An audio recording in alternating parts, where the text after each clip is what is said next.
తెలంగాణ ముఖ్యమంత్రి రేవంత్ రెడ్డి ఇంటికి వెళ్లి మరి చంద్రబాబు చేసిన పని తెలిస్తే షాక్ అవుతారు. రేవంత్ రెడ్డి ఇంటికి వెళ్ళినటువంటి మాజీ ముఖ్యమంత్రి చంద్రబాబు నాయుడు మరి తనకి శుభాకాంక్షలు అందించారట. సో చంద్రబాబు తెలుగుదేశం పార్టీకి చెందిన వ్యక్తి, ఏపీకి సంబంధించిన వ్యక్తి. ఆయన తెలంగాణ చీఫ్ మినిస్టర్ అయినటువంటి మరి రేవంత్ రెడ్డి ఇంటికి వెళ్లి ప్రత్యేకంగా శుభాకాంక్షలు అందించారు. మరి జైలు నుంచి మరి విడుదలైనటువంటి తర్వాత ఎక్కడా బయట కనిపించినటువంటి చంద్రబాబు ఇటీవల తను బయటకొచ్చి మరి తెలుగుదేశం పార్టీ ప్రభుత్వం గురించి వైసీపీ తక్కువ అంచనా వేస్తుందని వైసీపీ మరి చేస్తున్నటువంటి ప్రయత్నాలపై ఏకరువు పెట్టారు.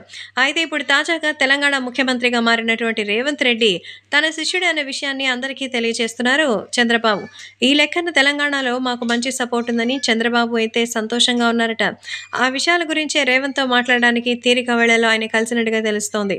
సో మధ్యాహ్న భోజన సమయంలో రేవంత్ రెడ్డిని పార్టీ ఆఫీస్లోనే కలిశారు నారా చంద్రబాబు నాయుడు. ఆ తర్వాత ఇద్దరు కలిసి ఎంతో చక్కగా మాట్లాడుకున్నట్టుగా తెలుస్తోంది. అక్కడి నుంచి రేవంత్ రెడ్డి ఇంటికి కూడా చంద్రబాబు వెళ్లారట. ఈ సందర్భంగా రేవంత్ రెడ్డితో రాబోయే ఏపీ ఎలక్షన్స్ కి సంబంధించిన ప్లానింగ్స్ గురించి డిస్కస్ చేసినట్టుగా తెలుస్తోంది.